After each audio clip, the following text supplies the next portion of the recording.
নমস্কার, ইভান কর্মকার চ্যানেলটিতে আপনাদের সকলকে স্বাগত। আর এই ব্লগটাতে আমি শেয়ার করতে চলেছি ইভানের ট্রেন জার্নির দ্বিতীয় অংশটা। আমরা খড়গপুর স্টেশনে পৌঁছে গিয়েছি। তো এখন বিকেল প্রায় 4:30। যদিও ট্রেন 3 ঘন্টা লেট, সেটা আগে থেকেই জানতাম, তবু হাতে সময় রেখে বেরিয়েছিলাম। কিন্তু সেই লেটের অবস্থাটা যেয়ে দাঁড়ায় প্রায় 10 ঘন্টায়। সেই জন্য একটা পেড ওয়েটিং রুমে ওয়েট করছিলাম আর ইভানকে খাইয়ে দাইয়ে একটু ঘুম পাড়িয়ে দিয়েছিলাম। বিকেল 5টার ট্রেন আসছে রাত্রি 3টের সময়। মানে অবস্থা এতটাই খারাপ, মানে দুর্ভোগ যাকে বলে। বাড়ি থেকে বেরোনোর সময় 3 ঘন্টা জানতাম, 3 ঘন্টা ট্রেন লেট ছিল, কিন্তু সেটা যে 10 ঘন্টায় যেয়ে দাঁড়াবে সেটা কল্পনারও বাইরে ছিল। আর ইভান এই যে সারা রাত্রি জেগে এখন একটু ঘুমিয়ে পড়েছে। ট্রেনের জন্য অপেক্ষা করতে করতে ইভানের সাথে সাথে আমরাও ক্লান্ত, মানে প্রচণ্ড টায়ার্ড যাকে বলে। আর এই যে ট্রেন এতক্ষণে এসে পৌঁছালো, আমাদের বহু প্রতীক্ষিত করমণ্ডল এক্সপ্রেস।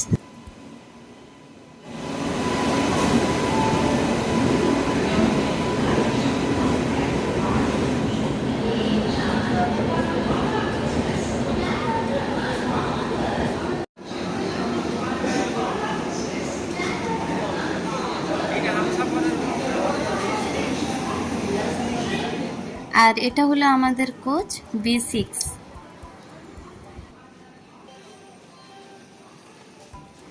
দৌড়ে দৌড়ে লাগেজপত্র নিয়ে ট্রেনে উঠে দেখি আমাদের সিটে অলরেডি একজন কেউ শুয়ে পড়েছে।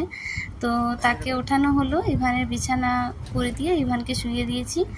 আর এই যে ট্রেন এখন খড়গপুর স্টেশন ছাড়ছে। বাড়ি থেকে বেরোনোর প্রায় 14 ঘন্টা পর আমাদের জার্নি আক্ষরিক অর্থে শুরু হলো।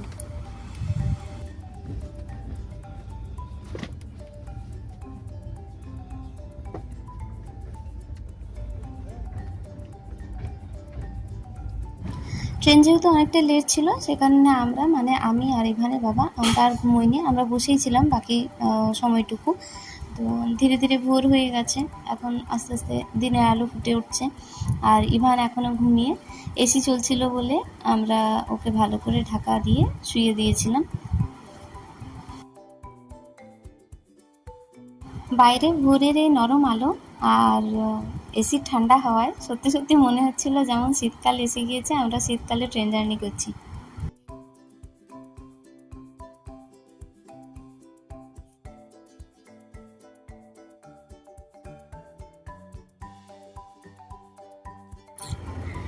যখনই কোনো নতুন জায়গা যাওয়া হয়, তখন আর ঘুম আসে না। মনে হয় চারপাশে যে সমস্ত রাস্তায় যা কিছু পড়ে, যা কিছু আমরা পেরিয়ে আসছি, সব কিছুই দেখি। আমরা এখন পশ্চিমবঙ্গের বর্ডার ছেড়ে এসেছি, ওড়িশায় ঢুকে গেছি। আর যে পাহাড়ের রেঞ্জ শুরু হয়ে গেছে। এই জার্নির আগে থাকতেই শুনেছিলাম যে আমাদের পুরো গন্তব্য যে রাস্তা, মানে যতটা আমরা যাচ্ছি তার মধ্যে বেশ কয়েকটা বড় বড় নদী পড়বে, তার মধ্যে একটা হলো মহানদী। আর নদীটা না দেখলে সত্যি বিশ্বাস করতে পারতাম না যে সত্যিকারের নামই মহানদী, কারণ এতটা বিস্তার, মানে দেখে খুবই ভালো লাগছিল। যদিও এই রাস্তাটা আমাদের বেরোনোর কথা ছিল রাত্রিবেলা, কিন্তু এখন সকাল হয়ে গেছে, সে কারণে নদীটা দেখতে পেলাম।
নদীটার কিছুটা অংশ জল আছে আর বেশিরভাগ অংশে বালির চর বেরিয়ে গেছে।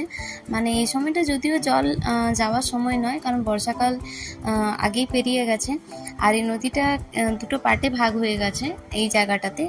দেখুন কিছুটা এই যে সবুজ সবুজ গাছপালাগুলো দেখা যাচ্ছে না, এখানটা একটুখানি মানে বালির চর বেশি আছে। স্থলভাগ বেশি। এখানটায় নদী দুভাগে ভাগ হয়ে গেছে। দুটো ভাগে ভাগ হয়ে গেছে বলার অর্থ যে নদীটা এখানে স্প্লিট হয়ে গেছে, আবার কিছুটা দূর যেয়ে মিশে গেছে একসঙ্গে।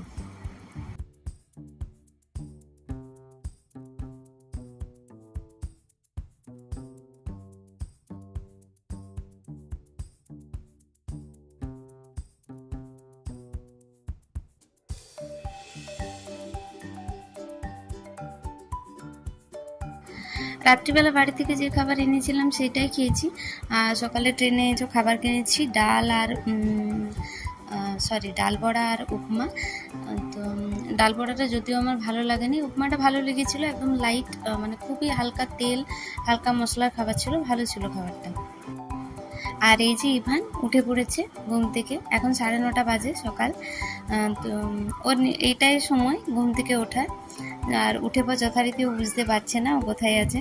ও ভেবেছে ও বিছানাতেই আছে, সেই কারণে একবার পাল্টি দিয়ে উলট পালট করার চেষ্টা করছিল, ওকে ধরে নিয়েছিলাম।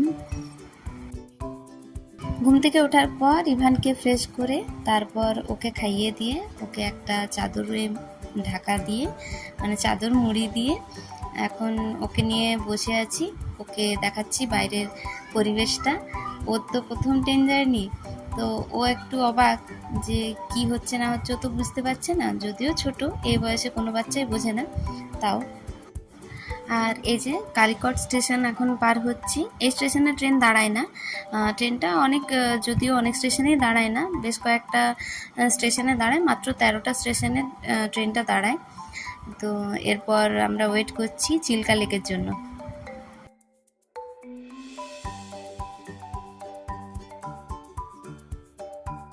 এইখান থেকে চিল্কার জলভাগটা শুরু হয়েছে, মানে আমরা এই সাইড থেকে দেখছি বলে বলছি যে এখান থেকে শুরু হয়েছে, এবং যারা বিভিন্ন প্রান্ত থেকে, মানে চিল্কার বিভিন্ন সাইড থেকে দেখবে তারা সেই স্থান থেকেই বলবে।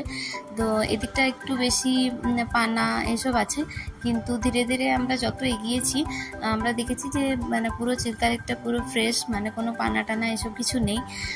তো ভীষণ সুন্দর লাগছিল দেখতে।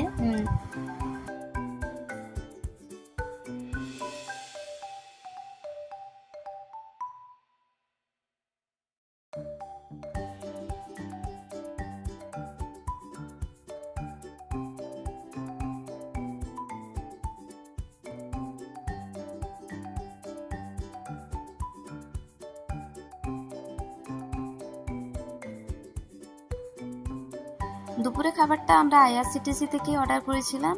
ছিল রাইস, ডিম, একটা সবজি, ডাল আর সুজির হালুয়া, আর এক্সট্রা রাইস ছিল সাথে, যেহেতু রুটি দেয়নি। দুপুরে খাওয়া দাওয়া সেরে যে যার মতো করে একটু একটু করে রেস্ট নিয়েছিলাম। আর এখন এই যে ট্রেনটা বিশাখাপত্তনমে 1 ঘন্টা লেট করে বিশাখাপত্তনম থেকে এখন বেরোচ্ছি।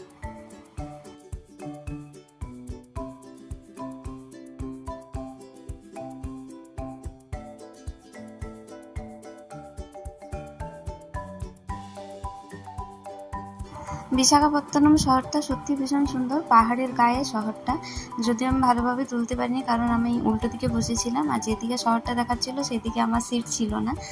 তো এখান থেকে বেরোতে বেরোতেই সন্ধে হয়ে যায়, সে কারণে গোদাবরী নদীটা দেখা হয়নি। শুধু নদীর উপরে যে ব্রিজ আছে সেখানে যে লাইটিং হচ্ছিল আমি সেটুকুই শুধু তুলতে পেরেছি, কারণ অন্ধকারে নদীটা কিছুই বোঝা যাচ্ছিল না ওই লাইটিংয়ের খেলাটা ছাড়া।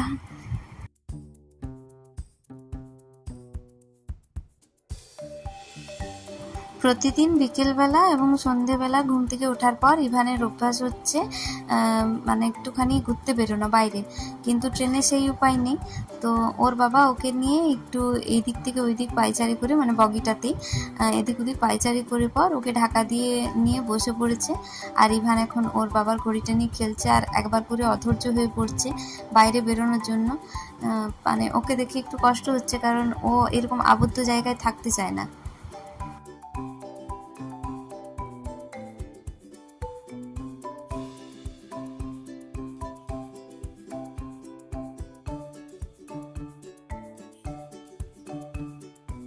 এসির কুলিংটা একটু বেশি ছিল, সে কারণে ইভানের বাবার রুমালটা দিয়ে ইভানের কানগুলো বেঁধে দিয়েছি, যাতে ঠান্ডা হাওয়াটা না লাগে, কারণ এতে সর্দি করে যেতে পারে গরম ঠান্ডা এইভাবে। আর আমি টুপি আনতে ভুলে গিয়েছিলাম, এতটা খেয়াল ছিল না। টুপি দেওয়া জামা এনেছিলাম, কিন্তু সেগুলো তো ধরে টানাটানি শুরু করছিল বলে ওই জামাগুলো পরাতেই পারিনি। আর এই হচ্ছে ইভানের এক অভ্যেস, ওকে দাঁড় করিয়ে দিলে ও কিন্তু সোজা দাঁড়িয়ে থাকে না, ও নাচতে শুরু করে দেয়। মানে মুখে আওয়াজ করলে নাচ করে, ওকে গানের কোনো দরকার হয় না।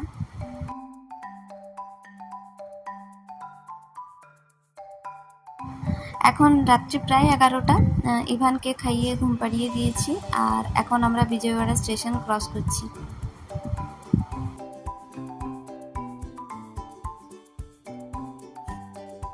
দুপুরে খাবারটা অতটা ভালো লাগছিল না, সেই কারণে আমরা ফুড ডেলিভারি অ্যাপ থেকে খাবার অর্ডার করেছিলাম রাত্রিরে, বাটার রুটি আর একটা পনিরের সবজি। রাত্রে খাওয়ার পর আর কোনো ভিডিও করিনি, কারণ ইভানের বাবা আর আমি অল্প অল্প করে মানে অদল বদল করে রেস্ট নিয়েছিলাম, কারণ ইভানকে দেখতেও হচ্ছিল। পুরো রাত জেগে কারোর পক্ষে একা দেখা সম্ভব ছিল না, সেই কারণে তো একটু ঘুমিয়েও গেছিলাম, আর কোনো ভোরের ভিডিও করা হয়নি। এখন সকাল 6টা বাজছে। বাড়ি থেকে বেরোনোর 41 ঘন্টা পর আমরা এসে পৌঁছালাম চেন্নাইতে। যেটা আমাদের জার্নিটা হওয়ার কথা ছিল 28 ঘন্টা, সেটা যেয়ে দাঁড়ালো 41 ঘন্টা। 2টো রাত্রি, একটা দিন। কী যে কষ্ট, মানে সেটা বলে বোঝানোর নয়, কিন্তু তবুও নিজের যে গন্তব্যস্থল সেখানে পৌঁছাতে পেরে অনেকটাই ভালো লাগছে এখন।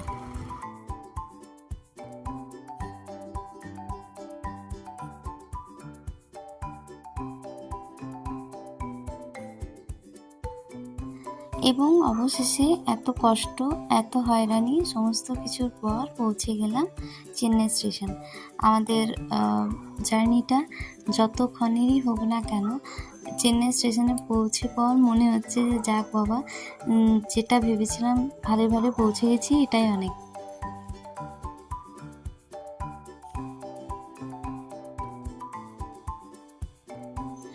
ইভান এখনও ঘুমোচ্ছে।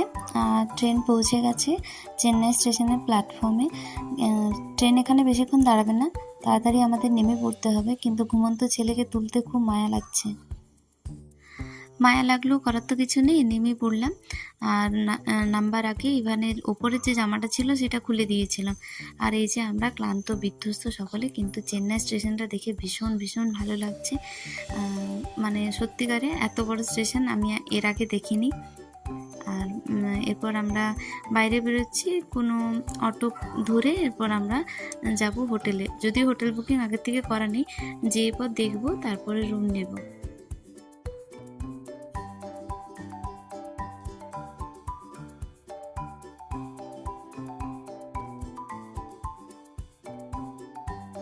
স্টেশন থেকে একটা অটো রিজার্ভ করে এরপর আমরা যাচ্ছি বাঙালি বাজার বলে একটা জায়গা আছে সেখানে। মানে ওখানে মোটামুটি বাঙালি থাকা খাওয়ার হোটেল ভালো পাওয়া যায়। আর ওখানে এমনিতে তো বাঙালি খাবার টাবার চেন্নাইতে পাওয়া মুশকিল, সেই কারণে ওখানেই যাচ্ছি।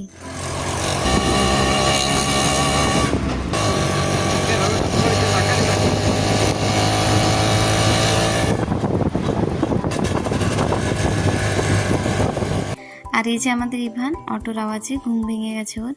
আর সকালের রোদটা এত বেশি ছিল প্রখর যে ও তাকাতে পারছিল না। চেন্নাইতে প্রচণ্ড গরম, মানে আমাদের ওয়েস্ট বেঙ্গলের তুলনায় প্রচণ্ড গরম।